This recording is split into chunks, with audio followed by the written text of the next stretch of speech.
6 et le verset 7. Amen. Amen. Fortifie-toi et prends courage, car c'est toi qui mettras ce peuple en possession du pays que j'ai jugé à leur père et à leur donner. Fortifie-toi seulement et aie bon courage en agissant fidèlement selon toute la loi que Moïse, mon serviteur, t'a prescrit. Ne te détourne ni à droite ni à gauche afin de réussir dans tout ce que tu entreprendras. Parole du Seigneur. Amen. Éternel, bénis encore ta parole, toi qui es le véritable Dieu. Nous, le reste, nous ne sommes que des simples envoyés. Nous ne sommes pas les véritables, car les véritables, c'est toi. C'est toi le véritable pasteur. Nous, les autres, nous ne sommes que comme. Nous ne sommes que l'image. Mais en réalité, c'est toi. Yes. Seigneur, que je me fasse et que toi seul, tu puisses prendre des places. Car la Bible dit, tu connais les cœurs. C'est toi qui sondes les cœurs et les reins. Tu connais le besoin, Seigneur, de ce peuple. Parle-le en ce moment. Que la parole qui sortira de ma bouche, Seigneur, soit une parole qui va transformer. Soit une parole, Seigneur, qui va révolutionner. Soit une parole, Seigneur, qui va apporter quelque chose de nouveau dans la vie de tes enfants. Nous te bénissons parce que tu es Dieu. Au nom puissant et glorieux de Jésus-Christ, nous t'avons prié. Amen. Amen. Amen. Amen. Vraiment, je suis reconnaissant à Dieu. Vous savez, chaque jour, quand nous suivons les informations, quand nous regardons les infos sur les réseaux sociaux, nous ne voyons que de mauvaises nouvelles. Mais ces mauvaises nouvelles, un jour pourra aussi nous arriver. Mais quand le Seigneur nous prête encore ce souffle de vie, j'aime bien utiliser ce terme, prêter, parce que quelque chose qu'on t'a donné, la chose t'appartient. Alléluia. Amen. Tu peux faire tout ce que tu veux avec, mais quelque chose qu'on t'a prêté, c'est qu'un jour, on viendra te dire, rends-moi ce que je t'avais prêté. Et aussi longtemps que Dieu nous prête ce souffle de vie, nous devons en profiter. Et la raison de notre existence, c'est pour louer et glorifier le Seigneur. Amen. Amen. Je suis également reconnaissant à l'homme de Dieu, l'ange de cette église, le pasteur Daquin. Je suis vraiment très reconnaissant de sa reconnaissance et de me juger digne aujourd'hui de parler devant vous. Amen. Amen. Cet homme, j'ai vu quand le Seigneur l'a appelé, j'ai vu le travail qu'il a bâti au Tchad et le Seigneur a permis qu'il déplace pour être ici. Je pense que la mission de Dieu est tentée de continuer. Amen. Amen. Que le Seigneur bénisse cet homme. Vous également, peuple de Dieu, vous savez, ni était votre présence, je pense qu'on aurait tout justement loué et réparti chez nous. Alléluia. Mais comme je l'ai dit, la parole a toujours été adressée au peuple. S'il n'y a pas un peuple, la parole ne peut pas être adressée. Alléluia. Que le Seigneur vous bénisse également. Pendant un peu plus de quelques semaines, j'ai prié le Seigneur pour dire, on m'a choisi comme prédicateur, mais qu'est-ce que je vais dire à ton peuple? Alléluia. Amen. Et dans mon cœur, je voyais cette église affaiblie. Je voyais les gens découragés. Et le Seigneur m'a ramené très loin pour voir qu'il y avait une personne aussi qui était dans cet état. C'était la personne de Josué. Alléluia. Amen. Et la Bible va dire à Josué, fortifie-toi et prends courage. Alléluia. Amen. Amen. Amen. Salue ton frère qui est à côté. Dis-lui, fortifie-toi et prends courage. Ça, c'est le thème de notre message de cet après-midi. Fortifie-toi et prends courage. Alléluia. Amen. Fortifier, c'est donner plus de force à son intérieur. Fortifier, c'est donner plus de force à son intérieur. Est-ce qu'il y a des personnes qui ne comprennent pas le français? Est-ce qu'il y a quelqu'un qui ne comprend pas le français? Amen. Alors, on va évoluer. Alléluia. Amen. Fortifier, c'est donner plus de force à l'intérieur. Quand quelqu'un est affaibli, cette personne a besoin d'être fortifiée. Quand quelqu'un est anéanti, cette personne a besoin d'être fortifiée. Quand une personne est épuisée, il a besoin d'être fortifié. Alléluia. Amen. Je suis parti une fois au village. J'ai remarqué qu'il y avait des maisons qui commençaient à tomber.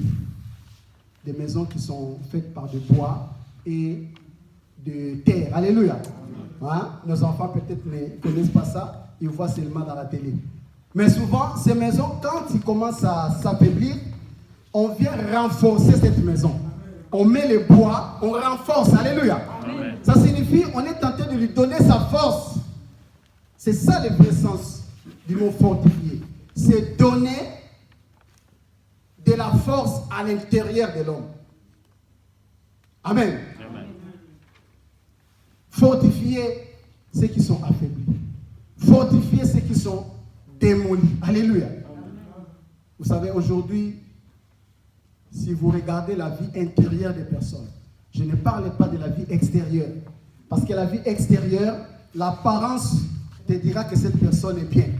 Mais quand tu vas entrer à l'intérieur de la personne, si c'était une maison, tu vas remarquer qu'il y a plus de tôle. Alléluia. Amen. Si c'est une maison, tu vas remarquer que déjà la fondation commence à partir.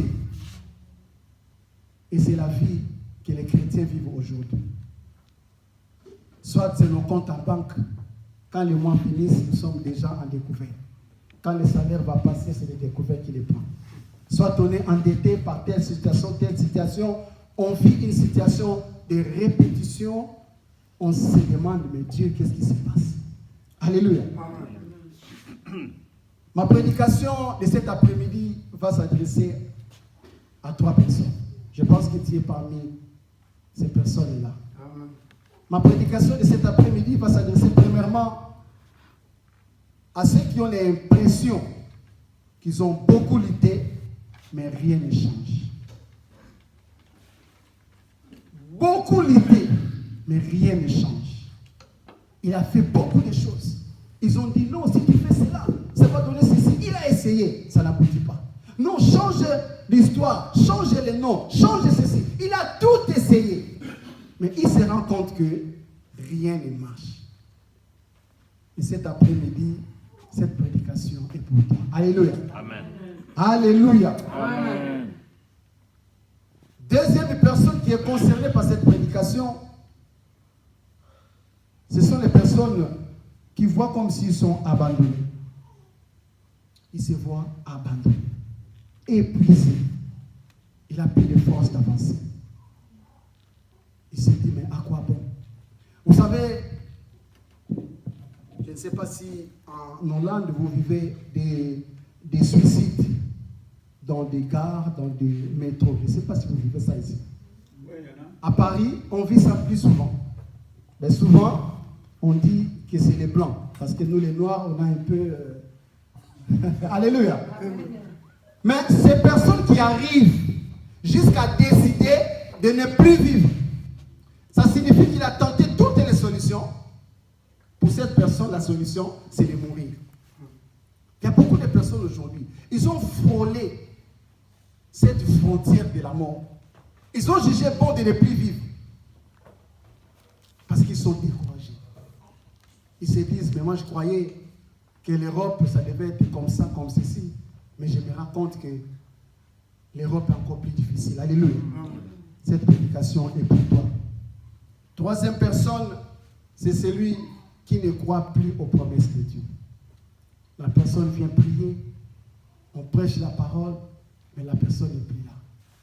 Vous savez, vous n'êtes pas la seule personne aujourd'hui à croire que Dieu n'existe pas et que ce Dieu-là est devenu tellement vieillard qu'il a pris la force d'agir. Alléluia. Les enfants d'Israël se sont posé la même question. Ils se sont dit, mais est-ce que c'est le même Dieu qu'on nous parlait que nos pères en Égypte, Dieu les a fait traverser la mer est rouge? Est-ce que c'est le même Dieu? Oui, parce que quelque part, ils voyaient comme si le Dieu qui existait au temps de Moïse n'était plus le même Dieu en leur temps. Aujourd'hui, tu te poses aussi la même question. Est-ce que vraiment c'est le même Dieu? Quand j'étais en Afrique, j'ai prié le Seigneur. Il m'exauçait. Je faisais des business, ça marchait. Même pour mon voyage, j'ai prié, j'ai pris les passeports. Je suis allé à l'ambassade, ils m'ont donné les visas. Mais depuis que je suis ici, je me rends compte comme si ce Dieu-là fermait les oreilles.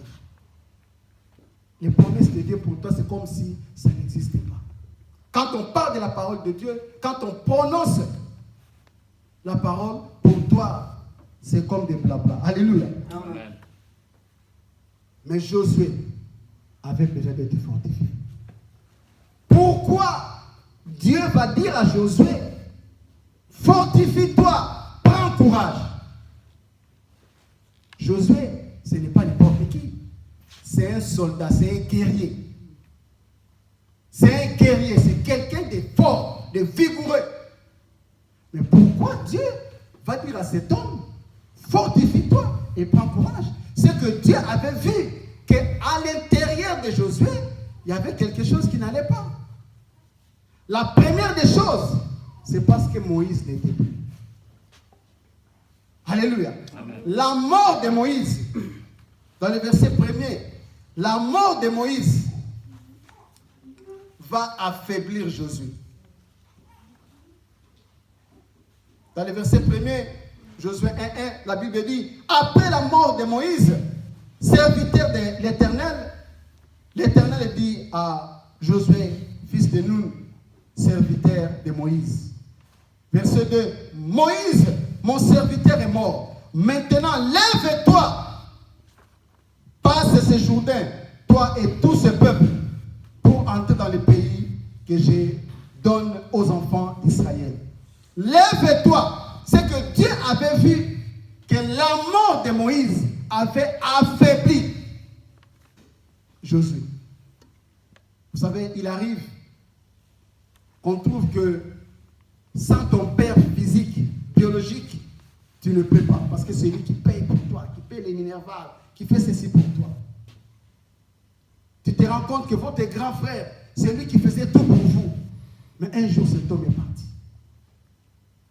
La perte d'un être cher peut affaiblir une personne. Beaucoup aujourd'hui sont affaiblis suite à la mort, soit d'un enfant. Il y a quelques mois, on était dans un culte, on a prié. Il y a une famille vraiment qu'on aime beaucoup. La maman vient avec ses deux filles et ses petits-enfants. Ils ont fait le culte, ils sont rentrés à la maison. Et l'après-midi, les sœurs vont venir voir leur maman, attristés pour dire que leur grand frère, l'aîné, est mort. On m'a dit, mais c'est pas possible. Il est mort comment? Il n'était même pas malade, rien du tout. Il est mort comment? Il dit non, il est parti au sport avec sa fille aînée. Il faisait les tapis. À un certain moment, il a senti qu'il avait mal. Sa fille aînée l'a dit, bon papa, repose-toi. Puis il a dit non, je peux continuer. En continuant, il est tombé, arrêt cardiaque. Cette maman était terrassée. Mais quand nous sommes partis voir cette maman, j'ai dit, maman, c'est Dieu qui donne, c'est Dieu qui prend. Si Dieu a voulu que ça soit ainsi, mais la vie continue. Et 2 semaines après, j'ai vu la maman revenir à l'église, en train d'adorer le Seigneur, en train de prier. J'ai dit que le Seigneur soit béni. Alléluia. Amen. Parce que la mort d'une personne peut nous affaiblir. Mais la mort ici, ce n'est pas seulement la mort physique. La mort ici peut être aussi l'échec sur un domaine quelconque. Tu as essayé quelque chose, ça n'a pas réussi. Alléluia. Amen. Je disais au pasteur, il y a un ami, après avoir divorcé avec sa femme, aujourd'hui, je pense que ça fait plus de 10 ans, il n'arrive pas à se remarier. C'est-à-dire, ce divorce a anéanti quelque chose dans sa vie. Beaucoup de personnes aujourd'hui sont anéanties suite à un échec. Et cet échec constitue également une sorte de mort pour toi. Depuis que tu as perdu ton premier travail, que tu as été licencié, depuis tout ce temps, tu n'as plus le courage d'aller chercher du travail. Depuis que le premier fiancé est parti, chaque fois qu'il y a un homme qui vient, tu n'as pas le courage d'ouvrir ton cœur.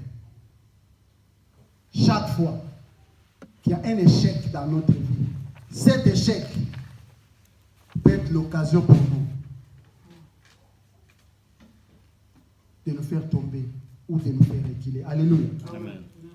Mais la deuxième des choses que Dieu va dire à Josué, c'était parce que la mission de Dieu doit continuer. Alléluia. Amen. La mission de Dieu doit continuer. Bien-aimés, vous savez, j'aime souvent illustrer cela. Chez Dieu, nous sommes comme des livres. Le frère Michel a son livre. Moi, j'ai mon livre. Chaque personne est un livre dans la table de Dieu. Et si le livre d'une personne est fermé, c'est que Dieu n'a plus besoin de lire l'histoire de cet homme.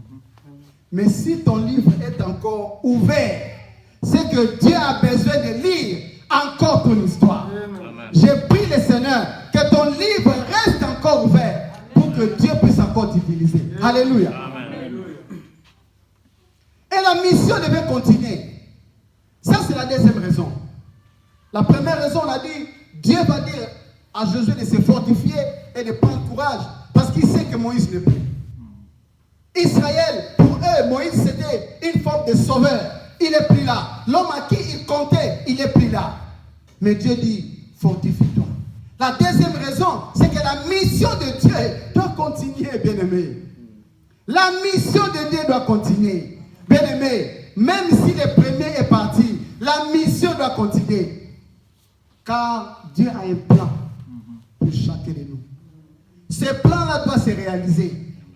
Qu'on monte ou on descend, ce plan-là doit se réaliser. Et pour que ce plan se réalise, Dieu te dit cet après-midi, fortifie-toi et prends courage. Alléluia. Amen. Est-ce qu'on peut acclamer le Seigneur? Fortifie-toi et prends courage, bien-aimé. Vous savez, cet homme d'Habakkuk, chapitre 2, le verset 3, j'aime bien là où la Bible dit que cette prophétie marche vers son terme. Alléluia. Amen. Que cette prophétie est tentée de marcher vers son terme. Ça signifie que la promesse de Dieu dans ta vie ne recule pas. La promesse de Dieu est tentée d'avancer. Est tentée d'avancer. Alléluia. Amen. Dieu voulait dire à Josué que ma promesse ne recule pas. Moïse est parti, oui. Mais je vous ai promis la terre promise. Je vous ai promis un pays où coule le lait et le miel. Je vous ai promis. Je dois m'engager avec une autre personne pour que cette mission s'accomplisse. Alléluia. Amen. Ce que Dieu t'a promis, bien-aimé, cela va s'accomplir. Amen. Qu'on monte, qu'on descende, et cela va s'accomplir. Est-ce que tu peux acclamer le Seigneur? Mais il y a une leçon que nous devons tirer. Quand nous sommes dans le plan de Dieu, et quand Dieu veut accomplir quelque chose dans notre vie, Dieu a besoin d'une seule chose dans notre vie. Dieu a besoin de notre participation dans la foi. Alléluia. Amen. Nous sommes quittés Paris. Pour Paris, jusqu'ici, il faut au moins 5 heures de route. Pour 5 heures de route, le carburant, tu dois au moins faire le plein. Mais celui qui n'a pas le plein, est-ce qu'il va arriver?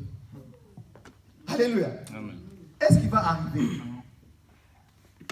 La foi, c'est le carburant que tu mets dans ta vie pour avancer vers ta destinée. Alléluia.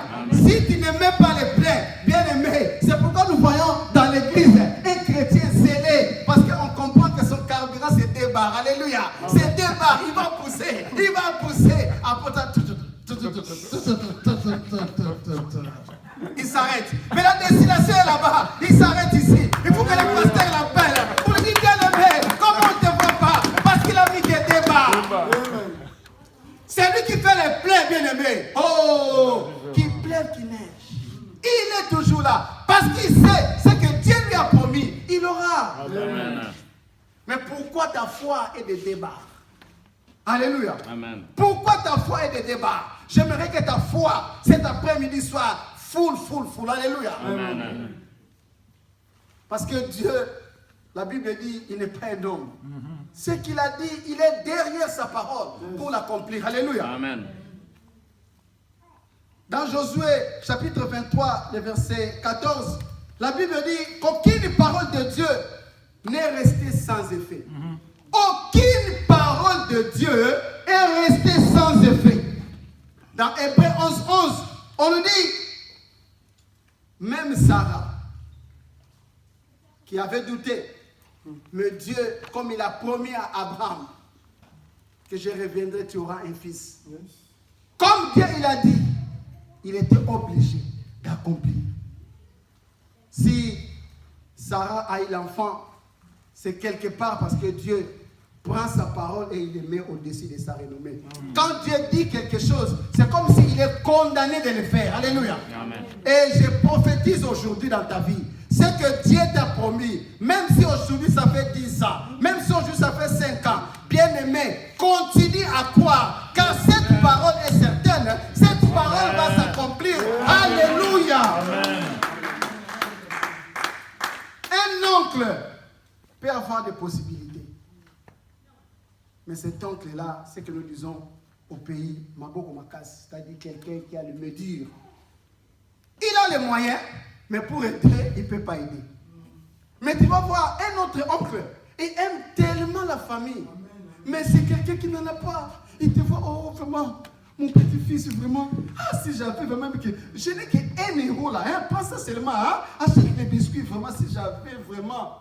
Cet oncle-là a la volonté de donner, mais il n'a pas. Mais vous savez, Dieu a le pouvoir et le vouloir. Amen. Dieu, il a et il veut. Alléluia. Amen. Si tu as un père comme ça, tu ne peux que te réjouir. Alléluia. Amen. Il dit, si les pères charnels que vous êtes, vous n'arrivez jamais à donner de la pierre à la place du pain à vos enfants, combien de fois moi, Dieu? Alléluia. Amen. Je veux que cet après-midi, quelqu'un essaie un peu d'imaginer l'amour de Dieu. Est-ce qu'il y a des parents parmi nous? Amen. Est-ce qu'il y a des parents parmi nous? Imagine que parent y est. Ton fils est en train de pleurer. Ta fille est en train de pleurer. Est-ce que tu vas prendre de la pierre pour donner à ta fille? Tu ne vas jamais le faire. Ou soit tu es vraiment sorcier. Alléluia. Ou tu es détracté mental. Mais un père normal ne le fera jamais. Un père normal va même se priver. Il va dire à sa femme, bon chérie, comme il n'y a qu'un petit morceau là, donne à l'enfant seulement. Moi je veux continuer le jeûne. Alléluia. Ça c'est l'amour qu'un père charnel manifeste. Mais Dieu dit, mon amour est plus que l'amour de ses pères. Si ses pères ne peuvent pas faire pour ses enfants, moi Dieu je ne peux jamais le faire pour vous. Et ça c'était une garantie que Dieu voulait donner à Josué. Pour dire, ne t'affaiblis pas. Même si Moïse est parti, ne t'affaiblis pas. Parce que ma mission doit continuer. Alléluia. Amen. La mission de Dieu doit continuer. Amen. La troisième des choses, Dieu va commencer à rappeler à Josué ce qu'il avait promis à Moïse. Bien-aimé, Dieu va commencer à rappeler à Josué les promesses faites à Moïse. C'était pour dire à Josué que je n'ai pas changé. Je suis le même Dieu. Je n'ai pas changé. Ce n'est pas parce que Moïse est parti et que moi, Dieu, je vais devenir plus dur ou plus méchant. Non, je suis le même. Et quelles étaient les promesses faites à Moïse? Il a premièrement, nous allons revenir sur le premier chapitre. Je vais commencer avec vous. Au verset 3, il dit, tout lieu que foulera la plante de votre pied, je vous le donne. Comme je l'ai dit à Moïse. Première promesse. Il dit, tu dois te fortifier. Moïse est parti, c'est bien. Mais la mission continue. Mais la mission va continuer. Les promesses faites à Moïse, ces promesses sont également pour toi. Bien aimé, les promesses de Moïse sont aussi pour toi. Amen. Parce que toi, tu es Israël, hein, spirituel. Amen. Il dit, tout lieu que foulera la plante de ton pied, je te le donne. Cela signifie que Dieu, partout où nous serons, Dieu va nous donner ce lieu en possession. Amen. Même en Hollande, Dieu te fera citoyen de ce pays. Amen. Même en Hollande, Dieu va faire que tu puisses vivre dans de très bonnes conditions. Yes. Je le dis chaque fois, on ne peut pas posséder un pays si on est sans papier. La première bataille commence par les papiers. Tu dois être régularisé d'abord dans ces pays-là. Et si possible, devenir citoyen de ces pays-là. Ce n'est pas un péché. Ça ne fait que confirmer la parole. tout lieu foulera la plante de tes pieds, je te le donne. Vous savez, quand Dieu te donne la possession, c'est-à-dire Dieu te donne l'autorité. Alléluia. Vous savez, l'histoire de Pierre qui voit Jésus qui marche sur les eaux. Mais Pierre se dit, Jésus, si c'est toi, ordonne que je vienne. Jésus dit, oui, viens. Et quand Pierre met le premier pas, alléluia, quand il met le premier pas, ça signifie, il peut, vous savez, celui qui marche sur quelque chose, ça signifie qu'il a le pouvoir sur la chose qui était tentée de marcher. Yes. Marcher sur les eaux veut dire, Pierre a pris le pouvoir sur les eaux. Amen. Bien aimé, marcher sur ces pays, ça signifie que Dieu te donne le pouvoir sur ces pays. Amen. S'il y avait des démons qui contrôlaient ces pays, depuis que toi tu as mis ton pied dans ces pays, ces démons ont commencé à trembler. Même dans ta commune, ils ont commencé à trembler. Parce qu'il y a une personne là-bas, il y a une lumière. Parce que Dieu te donne ce lieu en possession. Amen. Ça, c'est la première promesse, bien-aimée. Nous devons nous fortifier. Parce que cette promesse est tellement réelle, est tellement certaine dans notre vie. Alléluia. Amen. Deuxième promesse, il dit, nul ne tiendra devant toi tant que tu vivras. Nul ne tiendra devant toi tant que tu vivras. Cela veut dire, de ton vivant, tu ne seras jamais vaincu. Amen. De ton vivant, tu seras toujours plus que vainqueur. Yes. Je prophétise dans ta vie que depuis maintenant, dès aujourd'hui, bien-aimé, si tu crois à cette parole, peu importe les obstacles, tu seras toujours élevé. Tu seras toujours devant. Car la Bible dit que vous serez la tête et non la queue. Amen. Le mardi, j'étais à Amsterdam, on suivait les matchs de Ajax. Alléluia. Qui a suivi les matchs? Ajax était mené 1-0. Vous n'aimez pas le foot, hein? Et l'oncle de ma femme qui supportait Ajax était abattu. J'ai dit, oncle, c'est Ajax, ils vont gagner. Alléluia. Ajax était menacé dans son propre pays 1-0. Mais le match est fini comment? Est fini comment? Je prends cet exemple pour te dire. La Bible dit, ils vous feront la guerre. C'est-à-dire, Dieu nous dit, vous avez cru en moi. Je suis votre Dieu. Mais vous devez savoir que l'ennemi viendra secouer votre porte. Alléluia. Il viendra tenter. Mais n'ayez pas peur. Car la finalité, vous allez gagner.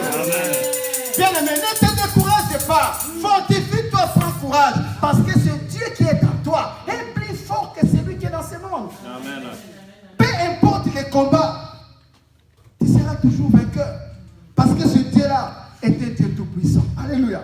Amen. La troisième promesse dit, je serai avec toi comme j'étais avec Moïse.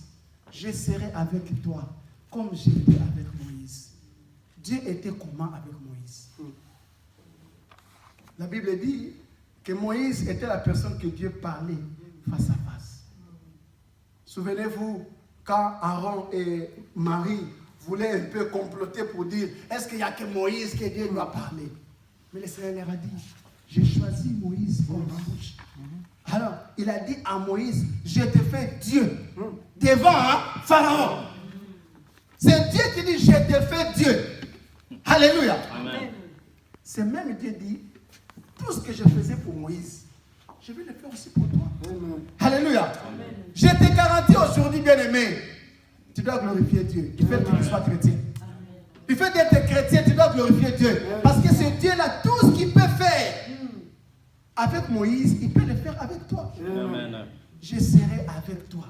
Comme j'étais avec Moïse. Et il dit, je ne te délaisserai point. Je ne t'abandonnerai point.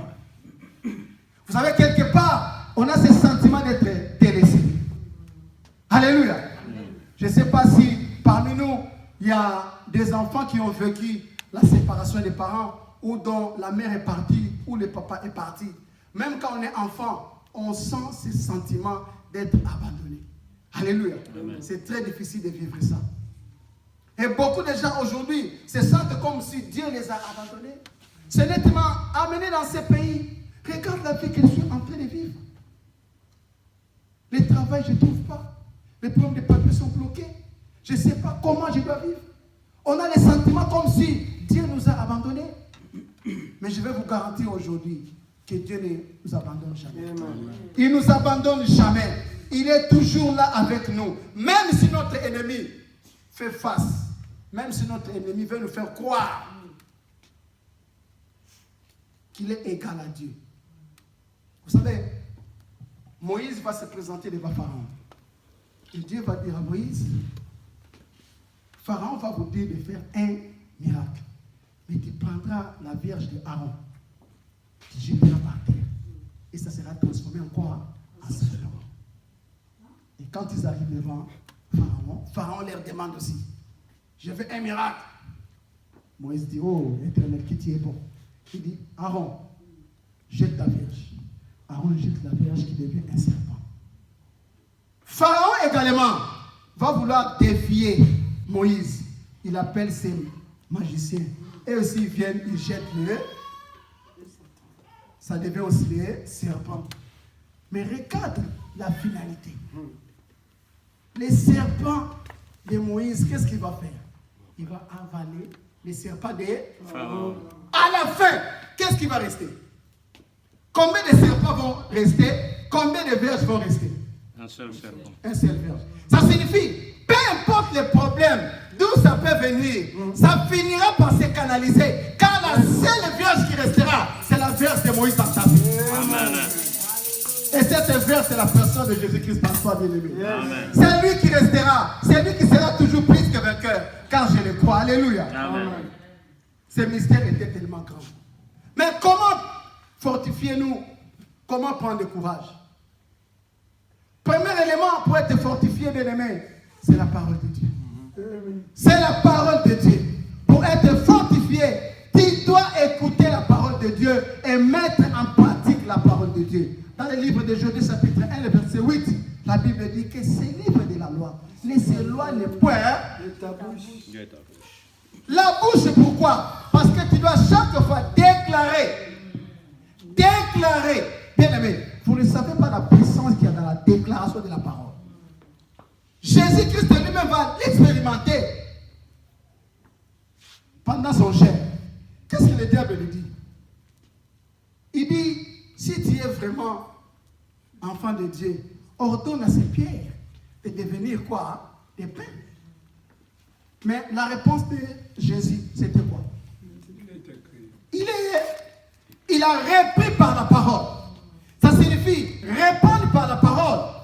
C'est prendre autorité. C'est ce qui te menace. Car si tu ne réponds pas par la parole, si tu ne réponds pas par une déclaration, bien-aimé, le monde des ténèbres aura le pouvoir sur toi. Même si tu rêves, vous savez, Dieu est tellement merveilleux. Il y a ce qu'on appelle les combats des rêves. Souvent, il y a des gens qui dorment et qui rêvent, qui sont combattus, abattus, ou ils voient qu'il a fait un accident ou telle personne. Je dis souvent, les rêves, c'est un moyen que Dieu nous communique. Dieu veut nous communiquer les plans de l'ennemi. Vous savez, si votre plan est déjà dévoilé, vous avez déjà perdu. Amen. Hein? On a des militaires parmi nous. Ils savent qu'un plan de guerre, il faut bien le conserver. Parce que si l'ennemi tombe sur votre plan de guerre, il saura que vous allez venir par ici. Il vous aura facilement. C'est ce que Dieu fait. Il nous relève, il nous révèle plutôt dans les songes que voilà les plans de l'ennemi. Et la Bible dit, tout ce qui est révélé est... Si tu te mets en prière, bien-aimé, les gens seront étonnés. Que j'avais rêvé que tu étais morte. Je dis, oh, tu avais rêvé, mais j'ai déjà prié. Dieu l'a éloigné de moi. Amen. Tu dois déclarer la parole. Déclarer la parole. Que toute arme forgée contre moi sera nulle et sans effet. En déclarant cette parole, bien-aimé, même ici dans la nuit, dans votre village là-bas, il faisait des incantations contre toi. Il citait ton nom. Il fait de prononcer cette parole. Le frère Mike Kalambay l'a bien fait dans sa chanson, là où on voit les gens qui sont tentés de faire. Il a bien fait ça. C'est pour faire voir aux gens que quand vous déclarez la puissance de la parole, dans le monde des ténèbres, rien ne va marcher contre toi. Déclarez la parole, bien-aimé. Déclarez la parole. Même s'il y avait des condamnations contre vous, déclarez déclarer la parole. Alléluia. Amen. Colossiens chapitre 2, le verset 4. La Bible dit, il a effacé l'acte dont les ordonnances nous condamnaient. Même ici dans votre famille, il y avait un système de condamnation. Il y avait des lois. Du fait de déclarer